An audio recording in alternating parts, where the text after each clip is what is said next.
Bienvenidos al podcast Palabra Viva, Comunidad Cristiana.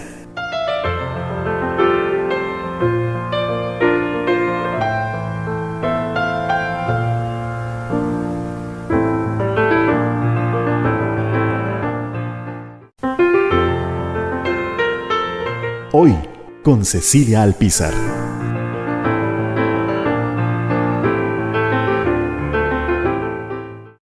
Qué alegría es estar de nuevo en este episodio semanal, compartiendo la palabra de vida. Hoy estaremos meditando en los capítulos 7 y 8 del libro de Éxodo.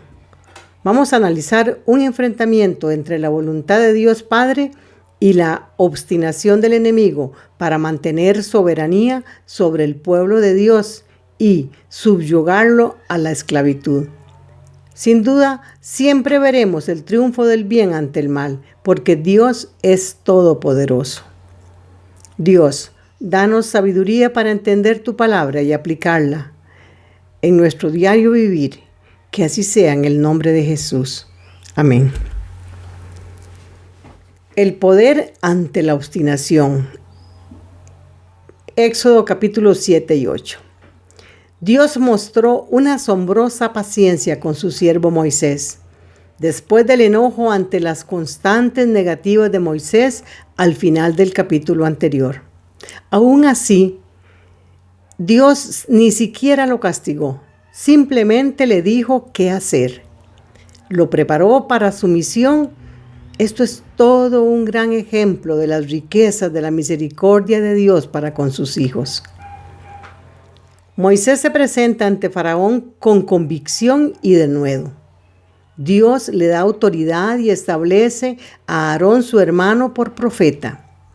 El que recibe un llamado debe responder con fidelidad y obediencia absoluta, no con excusas y autojustificación como lo hizo Moisés. Dios manifiesta su poder y milagros ante los hijos de Israel. Y ahora era preciso que los egipcios conocieran también quién era Jehová y que derramaría su ira sobre ellos también. En el capítulo 7 y los versículos 5 y 6 dice así la palabra: y sabrán los egipcios que yo soy Jehová, cuando extienda mi mano sobre Egipto y saque a los hijos de Israel de en medio de ellos. E hizo Moisés y Aarón como Jehová les mandó, y así lo hicieron. Ante una negativa del enemigo, mayor será el poder de Dios manifestado, cuando de manera desafiante Faraón trata de minimizar el poder de Dios. En el verso 10 dice: vinieron pues Moisés y Aarón a Faraón, e hicieron como el Señor les había mandado. Y echó Aarón su vara delante de Faraón y de sus siervos, y se hizo culebra. Entonces llamó también Faraón a los sabios y hechiceros egipcios, e hicieron también lo mismo con sus encantamientos. Esto nos enseña que Satanás es un imitador de la obra divina, pero pronto queda en claro quién es el soberano, al ver que la vara de Aarón, convertida en serpiente, devora las serpientes de ellos. Cuando el corazón está endurecido, es imposible creer, aunque sea evidente el poder de Dios, y Faraón se niega a dejar ir al pueblo israelita.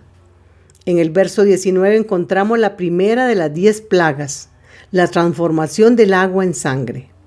Y Jehová dijo a Moisés: di a Aarón: toma tu vara y extiende tu mano sobre las aguas de Egipto, sobre sus ríos, sobre sus arroyos y sobre sus estanques y sobre todos sus depósitos de agua, para que se conviertan en sangre y haya sangre por toda la región de Egipto, así en los vasos de madera como en los de piedra, provocando una gran pestilencia ante la muerte de todos los peces que había en el río. El Nilo era símbolo de poder y orgullo de los egipcios y especialmente de Faraón. Esta acción también sería una sombra de lo que ocurriría cuando Dios iba a herir al ejército egipcio en el Mar Rojo. Moisés y Aarón hacen como Dios les manda, y todas las aguas fueron convertidas en sangre. Los encantadores hicieron lo mismo, pero con sus actos provocaron más complicaciones, porque lo que lograron fue contaminar aún más las fuentes de las aguas. Prueba que les duró 7 días y sin embargo no los dejó ir. En el capítulo 8 se da la advertencia de la segunda plaga. Entonces Jehová dijo a Moisés: entra a la presencia de Faraón y dile: Jehová ha dicho así, deja ir a mi pueblo para que me sirva. Y si no lo quisieres dejar ir, he aquí yo castigaré con ranas todos tus territorios. Dios utilizó esta serie de plagas para glorificarse, y especialmente ante la idolatría egipcia, y para dar a Faraón una oportunidad de que se arrepintiera. Él pudo haber ido directamente al juicio más severo, pero en lugar de esto, le dio a Faraón muchas oportunidades para que él cambiara. ¿Y por qué ranas? Eran animales considerados sagrados por los egipcios y por ende no los podían matar. Los adoraban como una diosa. Nuevamente los hechiceros hicieron lo mismo con sus poderes ocultos, pero todo lo que hicieron fue traer más ranas, empeorando esta situación. Esta plaga fue un duro golpe a la idolatría y enfureció sobremanera a Faraón. En el verso 8 ocurre algo inusual en el Faraón. Ahora pide oración para que cese la plaga y hace la promesa de dejar ir a Israel, que luego no cumplió, a pesar de que las ranas desaparecieron. Después de la intercesión de Moisés ante Dios, Faraón seguiría con su terquedad. Cuando hay un patrón de conducta que es repetitivo una y otra vez, se convierte fácilmente en un hábito que cuesta corregir. Y es solo por la intervención divina que logramos corregir nuestros malos hábitos, sobre todo cuando estos son pecaminosos. Verso 15, pero viendo Faraón que le habían dado reposo, endureció su corazón y no los escuchó, como Jehová lo había dicho.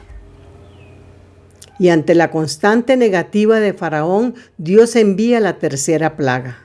Entonces Jehová dijo a Moisés: di a Aarón, extiende tu vara y golpea el polvo de la tierra, para que se vuelva piojos por todo el país de Egipto. Esta plaga tan molesta y cruel en las personas también atacó a los animales, golpeando la vanidad y la adoración de los egipcios, especialmente a los sacerdotes, quienes eran muy cuidadosos de la higiene en sus rituales, y esto les impide adorar a sus dioses y hacer sus sacrificios, porque todo estaba contaminado e infestado.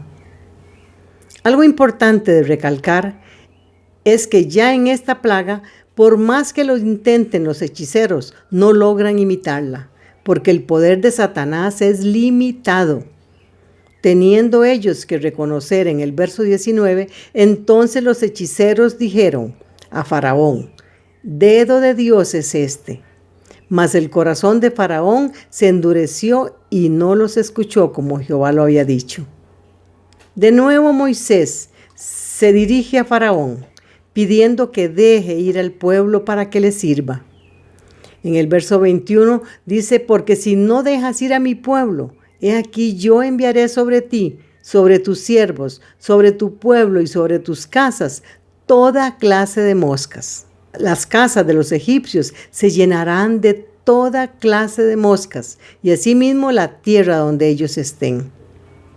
Pero aquí Dios sí hace la diferencia entre egipcios e israelitas, ya que la plaga de moscas no llegaría a Gosén, donde habitaba la mayoría del pueblo de Dios, redimiéndolo de la maldición.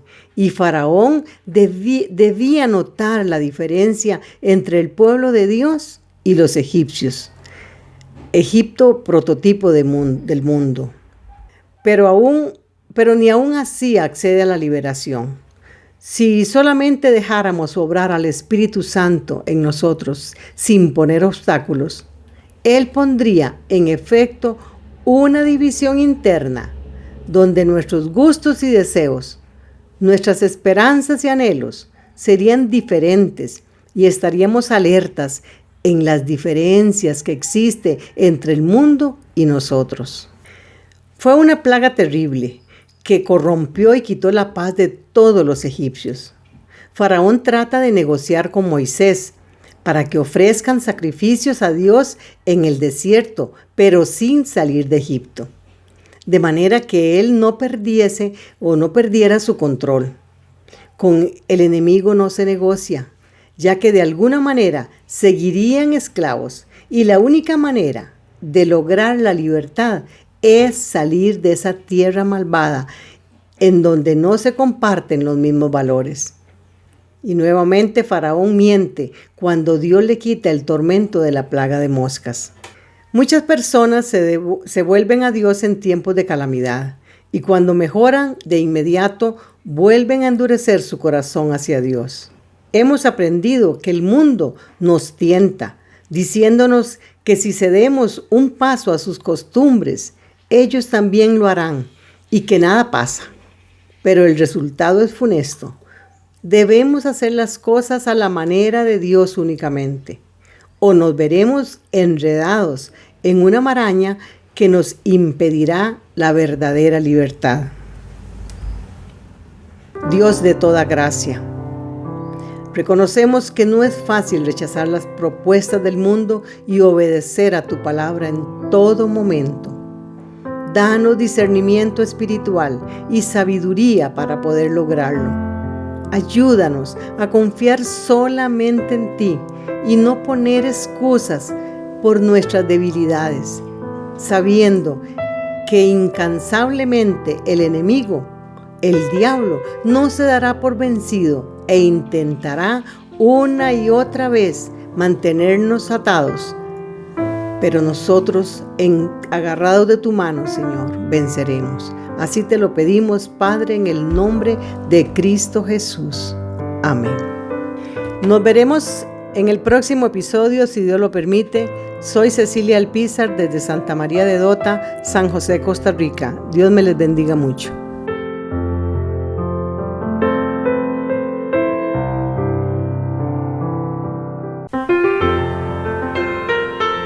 Muchas gracias por escuchar.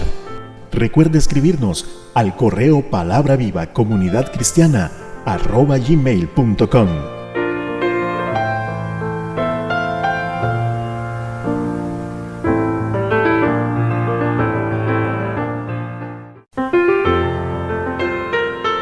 Palabra Viva, Comunidad Cristiana.